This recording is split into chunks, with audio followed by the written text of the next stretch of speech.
Hi மக்களே, வணக்கம். நெல்லிக்காய் வச்சு இன்றைக்கி என்ன பண்ணலான்னு சொல்லி பார்ப்போம். இது வீட்டு பக்கத்தில் நெல்லிக்காய் மரம் இருக்குங்க. அதில் எங்களுக்கு அடிக்கடிக்கு நிறைய நெல்லிக்காய் கிடைக்கும். அதனால் இந்த மாதிரி யாருக்குன்னா நெல்லிக்காய் அதிகமாக கிடைக்கிற மாதிரி இருந்துச்சுன்னா அதை எப்படி யூஸ்ஃபுல்லாக நம்ம செய்து வீட்டில் ஸ்டோர் பண்ணி வச்சுக்கலான்னு சொல்லிட்டு இன்றைக்கி நான் செய்து காட்ட போகிறேன்.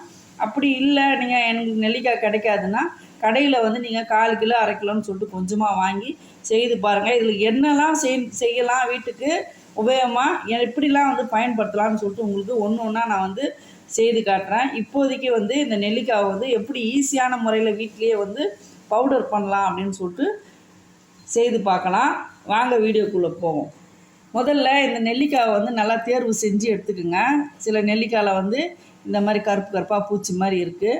அதெல்லாம் இல்லாமல் நல்ல நெல்லிக்காவாக தேர்ந்தெடுத்து நீங்கள் முதல்ல உப்பு தண்ணியில் நல்லா சுத்தமாக கழுவணும். இப்போ இதை ஒரு பவுலில் போட்டு நல்லா கழுவிடலாம். அதுக்கு நான் ஒரு 2 கிலோ அளவுக்கு நெல்லிக்காய் எடுத்திருக்கேன்.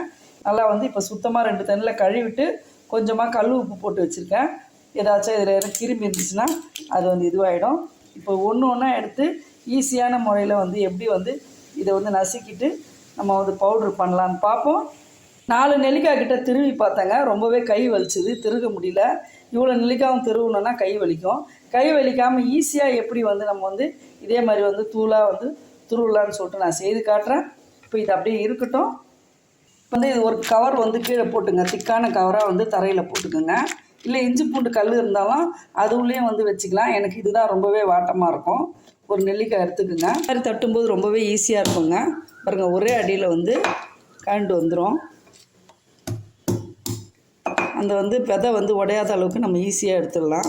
துருவுறது விட ரொம்பவே ஈஸியாக இருக்கும். இது பாருங்கள், ஒரு அடி தான்.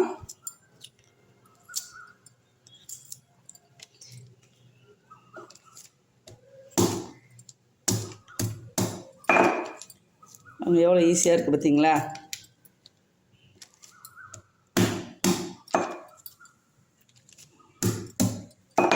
திருவுறதை விட எனக்கு இது ரொம்ப ஈஸியாக இருந்தது. உங்களுக்கு திருவுறது ஈஸியாக இருந்துச்சுன்னா நீங்கள் அதையே பண்ணுங்கள்.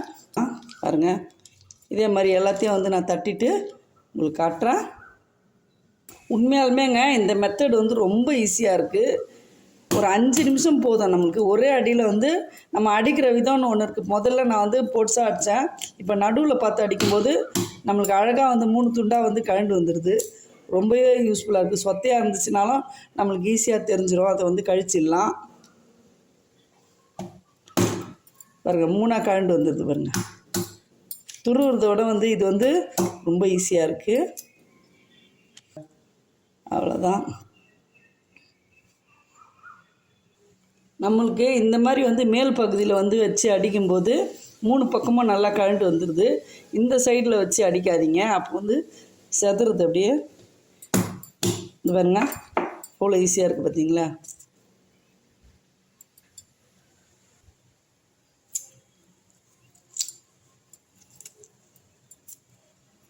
ரொம்பவே ஈஸியாக இருக்குங்க.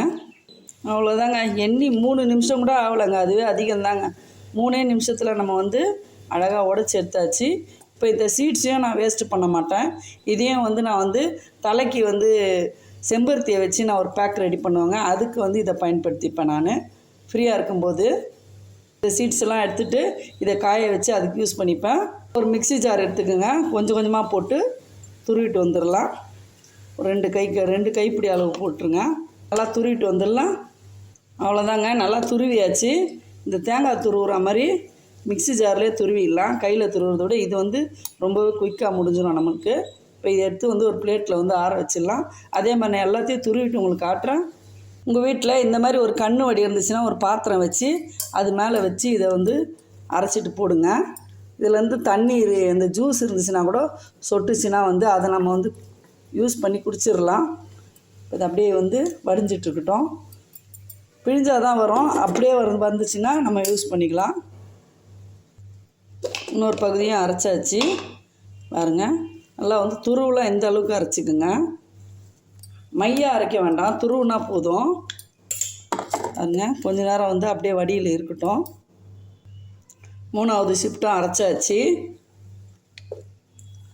இப்போ இந்த 2 கிலோ நெல்லிக்காய் வந்து 4 சுட்டாளு வந்ததுங்க. கொஞ்சமாக செய்கிறதா இருந்தாலும் செய்து பாருங்கள். நிறைய கிடச்சிது, அதனால் நான் வந்து நிறைய செய்து காட்டுறேன். எல்லாத்தையுமே அரைச்சாச்சுங்க பாருங்க, நல்லா அரைச்சாச்சு. இப்போ இதில் வந்து அப்படியே வந்து ஒரு நிமிஷம் வடிட்டோம். வடியாது, ஆனால் எந்த காரணத்தை கொண்டும் வந்து தண்ணி ஊற்றாமல் அரைக்கணும். தண்ணி ஊற்றி அரைச்சிடாதீங்க. இப்போ இது எப்படி காய வைக்கலான்னு பார்ப்போம். இப்போ வந்து ஒரு தட்டு எடுத்துக்கோங்க. இந்த மாதிரி தண்ணி இல்லாமல் வந்து சுத்தமாக கழுவி தொடச்சி எடுத்துருங்க. க்ளீனாக தொடச்சிட்டு இதை 1 நிமிஷம் விட்டுனீங்களா, இதில் வந்து கொஞ்சமாக ஒரு சங்கு அளவுக்கு ஜூஸ் வந்திருக்கு. இது எடுத்துடலாம், நமக்கு சீக்கிரம் காயும். இதை எடுத்துட்டா இல்லை அப்படியே நீங்கள் துருவுனீங்கன்னா இந்த அளவு, நம்ம அரைக்கிறதுனால இந்த அளவுக்கு ஜூஸ் வருது. நம்ம துருவினோம்னா ஜூஸ் வெளியேறாது. இப்போ இதை வந்து அப்படியே வந்து நல்லா வந்து பரவலாக வந்து பரப்பி விட்டுருங்க. ரொம்ப கனமாக விடாதீங்க. நல்லா வந்து இந்த அளவுக்கு வந்து நல்லா சப்பையாக, எவ்வளோ சப்பையாக தட்ட முடியுமோ தட்டிக்கங்க. இதில் ஜூஸ் இருக்குது பாருங்கள். தட்டும்போது நம்ம கையில் வருது பாருங்கள், வருதுங்களா? இருந்தாலும் இதுலேயே இருக்கட்டும். இப்போ அப்படியே வந்து நம்ம வந்து வெயிலில் வச்சு காய வச்சிடலாம். சாயந்தரம் பார்ப்போம். அவ்வளோதான். நல்லா வந்து நான் வந்து இப்போ வெயிலில் வந்து காய வச்சிட்டேன். நல்ல வெயில் அடிக்குது. இப்போ கொஞ்சம் நெல்லிக்காய் வந்து நான் துருவினேன் இல்லைங்களா, அதையும் வந்து தனியாக வந்து தட்டில் காய வச்சிடலாம். ரெண்டுக்குமே என்ன வித்தியாசம்னு பார்ப்போம். உங்களுக்கு கொஞ்சமாக நீங்கள் நெல்லிக்காய் வச்சுருந்தீங்க, முடிஞ்ச அளவுக்கு துருவியே பயன்படுத்துங்க. இதில் வந்து ஜூஸ் வெளியேறாது. நம்ம அரைக்கும்போது ஜூஸ் வெளியேறும். நான் நிறைய இருக்குது. இப்போது சப்போஸ் யார் வீட்டிலனா மரம் இருக்கும், அப்போ வந்து நிறைய நெல்லிக்காய் கிடைக்கும். அந்த டைமில் நம்ம அவ்வளோத்தையும் வந்து துருவினோன்னா கண்டிப்பாக உங்களுக்கு கை வலிக்கும். அதுக்காக தான் நான் வந்து இடித்து அந்த மாதிரி செய்து காமிச்சிருக்கேன். நீங்கள் 1/4 கிலோ 1/2 கிலோமாக இருந்துச்சுன்னா தாராளமாக வந்து இப்படி துருவியே வந்து காய வைங்க. இப்போ இதையும் வெயிலில் வச்சிடலாம்.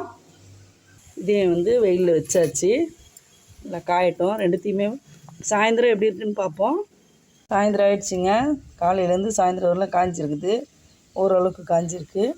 துரு வந்து எப்படி இருக்குதுன்னு பார்ப்போம். துரு வந்து நல்லாவே இருக்குங்க. முடிஞ்ச அளவுக்கு துருவுனா மாதிரியே நீங்கள் காய வைங்க. அதுதான் வந்து நமக்கு யூஸ்ஃபுல்லாக இருக்கும். நிறைய இருந்தால் மட்டும் நீங்கள் இந்த மாதிரி பண்ணுங்கள். இது வந்து காயறதுக்கு 2 நாள் ஆகும். இது வந்து பாருங்கள், ஒரே நாளில் காய்ஞ்சிச்சு. நல்லா மொளன்னு காய்ஞ்சிச்சு. இப்போ நைட்டுக்கு ஃபேன் காற்றுல வச்சு நாளைக்கே வந்து இதை பயன்படுத்திடலாம். இது வந்து கொஞ்சம் ஈரத்தன்மை இருக்குது. நைட் ஃபேனில் வச்சுட்டு நாளைக்கு எப்படி இருக்குதுன்னு பார்ப்போம். அவ்வளோதாங்க, நல்லாவே காய்ஞ்சிருச்சு. நான் வந்து இதை வந்து 2 நாள் நல்லா விட்டுட்டேன். ஒரு நாள் ஃபேன் காற்றுல முழுக்க காய்ஞ்சிது, ஒரு நாள் வந்து வெயிலில் வச்சு எடுத்துட்டேன். நல்லா அருமையாக காய்ஞ்சிச்சு. இப்போ இதுவும் துருவன்தும் பாருங்கள் நல்லா அருமையாக காய்ஞ்சிருக்கு. அதோடு வந்து இதையும் சேர்த்து வச்சுட்டேன். நான் லைட்டாக வந்து காய்ஞ்ச பிறகு நிறம் மட்டும் கொஞ்சம் மாறி இருக்குது, அவ்வளோதான். இப்போ எல்லாத்தையுமே வந்து மிக்சியில் பவுட்ரு பண்ணிடலாம். ஒவ்வொன்றா மிக்சி ஜார் வந்து தண்ணி இல்லாமல் பார்த்துக்கோங்க. இப்போ இதை வந்து கொஞ்சம் கொஞ்சமாக எடுத்து போட்டுடலாம்.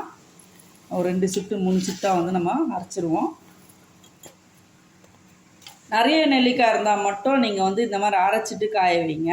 கொஞ்சமாக 1/2 கிலோ 1/4 கிலோவாக இருந்துச்சுன்னா, உங்களால் முடிஞ்சதுன்னா 1 கிலோவாக இருந்தால் கூட நீங்கள் துருவுனீங்கன்னா கொஞ்சம் நல்லாயிருக்கும். எனக்கு வந்து துருவுறது ரொம்பவே நல்லா இருக்கிற மாதிரி இருக்குது. இது வந்து நம்மளுக்கு வந்து கொஞ்சம் டைம் எடுக்குது. 2 நாள் ஆகுது காய வைக்கிறதுக்கு. நம்மளுக்கு வந்து அரியறதுக்கு கஷ்டப்படுத்தணும்னா காயறதுக்கு கொஞ்சம் லேட் ஆகுது. உங்களுக்கு இந்த 2 மெத்தடில் எது ஈஸியாக இருக்கோ அது நீங்கள் செய்துக்கலாம். இப்போ பவுட்ரு பண்ணிட்டு வந்துடலாம். இப்போ நல்லா வந்து நைஸாக அரைச்சிடலாம். பாருங்க லிமிட்டாக தான் போட்டிருக்கேன்.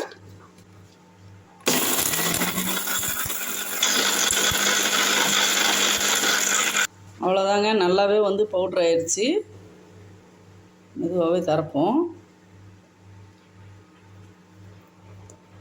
பாருங்கள், சூப்பரான நெல்லிக்காய் பவுட்ரு கிடச்சிச்சு பார்த்திங்களா. நம்மளுக்கு எந்த ஒரு இதுவும் கலப்படம் இல்லாமல் சுத்தமான நெல்லிக்காய் பவுட்ரு. இது வந்து எல்லாத்துக்குமே நம்ம பயன்படுத்தலாம். எதுக்கெல்லாம் வந்து இந்த பவுட்ரை பயன்படுத்தலாம்னு சொல்லிட்டு ஒன்று ஒன்றா நான் செய்து காட்டுறேன். இப்போ எல்லாத்தையும் நான் இதே மாதிரி அரைச்சிட்டு எவ்வளோ வந்திருக்குன்னு காட்டுறேன். இப்போ வந்து துருவி வச்சதை வந்து அரைச்சி பார்த்துடலாம். இது வந்து அது வந்து 1 நிமிஷத்தில் அரைப்பட்டுது. இது எப்படி சீக்கிரம் அரையுதா இல்லை அதே டைம் ஆகுதான்னு பார்ப்போம். அரைச்சாச்சுங்க. இதுவும் வந்து அதே டைம் தான் ஆச்சு. நல்லாவே நைஸாக அரைப்பட்டுடுச்சு. எல்லாத்தையும் அரைச்சிடலாம். நான் இப்போ வந்து எல்லாத்தையும் ஒரே வாட்டியாக போட்டேங்க. நான் அதான் மொத்தம் 2 கிலோ நெல்லிக்காய்ங்க. இந்த அளவுக்கு நமக்கு வந்திருக்கு. இப்போ அரைச்சோன்னே எவ்வளோ வந்திருக்குன்னு பார்ப்போம். எல்லாத்தையும் அரைச்சாச்சு. அதாங்க இந்த அளவுக்கு கிடச்சிருக்கு பாருங்கள். இப்போ இந்த நெல்லிக்காய் பொடியை எதுக்கெல்லாம் பயன்படுத்தலாம், எப்படி பயன்படுத்தலாம்னு நான் சொல்கிறேன். இப்போ இது வந்து நம்ம பார்த்திங்கன்னா தலைக்கு சில டைம் வந்து கற்றாழை வச்சு நம்ம ஒரு பேக் ஒன்று ரெடி பண்ணுவோம் இல்லைங்களா, செம்பருத்திலாம் வச்சு. அப்போ நம்ம அரைக்கும்போது அதில் வந்து ஒரு 1/4 டீஸ்பூன் வந்து போட்டுக்கலாம். ரொம்பவே பவர்ஃபுல்லாக இருக்கும் அந்த பேக்கு. அதே மாதிரி நம்மளுக்கு வந்து லெமன் சாதம் பவுட்ரு எப்படி யூஸ் பண்ணுவோமோ அதே மாதிரி இந்த நெல்லிக்காய் பவுட்ரே வந்து நெல்லிக்காய் சாதம் மாதிரி செய்யலாம். ஆல்ரெடி நான் நெல்லிக்காய் சாதம் செய்திருக்கேன். உங்களுக்கு டவுட் இருந்துச்சுன்னா அதுலேயும் போய் பாருங்கள். அடுத்து இட்லி பொடி செய்யலாங்க. அதே மாதிரி நிறைய ரெசிபி நான் இதில் வந்து ஒவ்வொன்றா உங்களுக்கு நான் செய்து காட்டுறேன். எப்படிலாம் பயன்படுத்தலாம் அப்படின்னு சொல்லிட்டு உங்களுக்கு நான் செய்து காட்டுறேன். இப்போதைக்கு வந்து உங்களுக்கு ஏதாச்சும் ஒன்றாச்சும் செய்து கொடுக்கணுன்னு எனக்கு எண்ணம். இன்றைக்கி நான் வந்து செம்பருத்தி டீ போட்டு காட்டுறேங்க உங்களுக்கு. இன்றைக்கின்னு பார்த்து சோதனைக்குன்னா எனக்கு வந்து ஒரே ஒரு பூ தாங்க இருந்தது. 2 சின்ன மொட்டு இருந்தது. இதை வச்சு ஒரே ஒரு ஆள் குடிக்கிற மாதிரி ஒரு டீ போட்டு தரேன். ஒரு ஆள் குடிக்கிற மாதிரி டீ போட்டு காட்டுறேங்க. இப்போ இந்த மகரந்தத்தை எடுத்துகிட்டு இந்த ஒரு துண்டு இஞ்சி வச்சு போடலாம். கேஸில் வந்து ஒரு பவுல் வச்சுப்போம். கேஸ் ஆன் பண்ணிவிட்டு ஒரே ஒரு டம்ளர் அளவுக்கு தண்ணி ஊற்றிக்கலாம். தண்ணி நல்லா சூடு இருக்கட்டும். இப்போ இந்த பூவை வந்து இந்த மகரத்தை மட்டும் கிள்ளிடலாம். கிள்ளிட்டு இந்த காம்பை எடுத்துகிட்டு நல்லா அலசிடலாம். இப்போ இதில் வந்து ஒரு சின்ன துண்டு இஞ்சியை வந்து இதில் போட்டுக்கோங்க. இந்த அலசி வச்ச பூவையும் அதிலே போட்டுக்கோங்க. நல்லா கொதிக்கிட்டோம். புதினா இலைகள் இருந்துச்சுன்னா ஒரு 2-3 போட்டுங்க. இல்லைன்னா இல்லாமலும் செய்யலாம். நான் ஃப்ளேவருக்கு போடுறேன். இது நல்லா கொதிக்கட்டும். இப்போ அது கொதிக்கிறதுக்குள்ளே ஒரு டம்ளர் எடுத்துக்கோங்க. அதில் ஒரு டீஸ்பூன் அளவுக்கு உங்களுக்கு இனிப்பு எவ்வளோ தேவையோ 1 டீஸ்பூன் அளவுக்கு தேன் சேர்த்துக்கலாம்.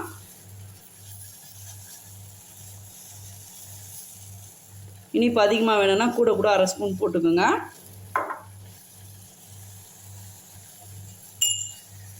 இப்போ இந்த ஆம்லா பவுடர், நெல்லிக்காய் பவுடர் இருக்குது இல்லைங்களா, அதில் வந்து கொஞ்சமாக, இது பெரிய டீஸ்பூனுன்றதுனால நான் ஒரு 1/4 டீஸ்பூன் எடுக்கிறேன். 1/4 டீஸ்பூன் அளவுக்கு போட்டுக்கலாம். நல்லா கொதிச்சிடுச்சு. கேஸ் ஆஃப் பண்ணிவிடுவோம். இப்போ இதை எடுத்து டம்ளரில் ஊற்றிடலாம். நான் செம்பருத்தி பூ வந்து ஒரே ஒரு பூன்றதுனால கொஞ்சமாக வந்து டம்ளரில் வச்சேன். இது வந்து ஒரு 3/4 டம்ளர் ஆயிடுச்சு. நீங்கள் வந்து நிறைய பூ கிடச்சிதுன்னா கொஞ்சம் தண்ணி கூட வச்சு போட்டுக்கோங்க. இப்போ வந்து கிளாஸில் வடிகட்டிடலாம். இது வந்து ரொம்ப ஹெல்த்தியான டீங்க. இது சுகர் இருக்கிறவங்களாம் சாப்பிட்டோம்னா ரொம்பவே உடம்புக்கு நல்லது. ஆமாங்க.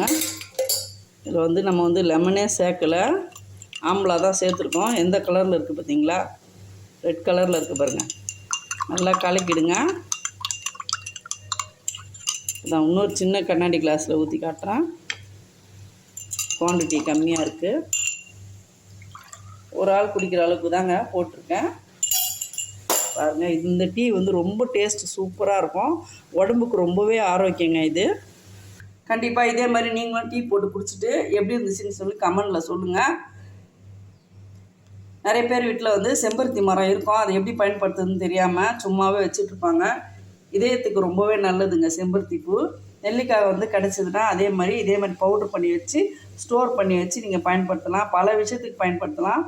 எதெல்லாம் வந்து புளிப்பு சுவை தேவைன்னு சொல்லி நினச்சிங்கன்னா அதுக்கு வந்து இந்த ஆம்லா பவுடர் வந்து யூஸ் பண்ணலாங்க தாராளமாக. இதில் வந்து சாட் மசாலா கூட செய்யலாம். நான் வந்து ஒரு வீடியோ போட்டிருக்கேன், நீங்கள் போய் பாருங்கள். நான் வந்து டிஸ்கிரிப்ஷனில் வந்து உங்களுக்கு வந்து லிங்க் கொடுக்குறேன். இந்த வீடியோ உங்களுக்கு ரொம்ப பயனுள்ளதாக இருந்துச்சுன்னா கண்டிப்பாக வந்து ஒரு லைக் கொடுத்துருங்க. உங்கள் ஃப்ரெண்ட்ஸ் அண்ட் ரிலேஷனுக்கு வந்து ஷேர் பண்ணுங்கள். நிறைய வந்து சமையல் குறிப்புகள்லாம் வந்து ஒவ்வொன்றா நான் ஷார்ட்டில் சொல்லிகிட்ருக்கேன். அதெல்லாம் உங்களுக்கு ரொம்ப யூஸ்ஃபுல்லாக இருந்துச்சுன்னா கமெண்டில் யூஸ்ஃபுல்னு சொல்லிட்டு கமெண்ட் பண்ணுங்கள். தேங்க்யூ.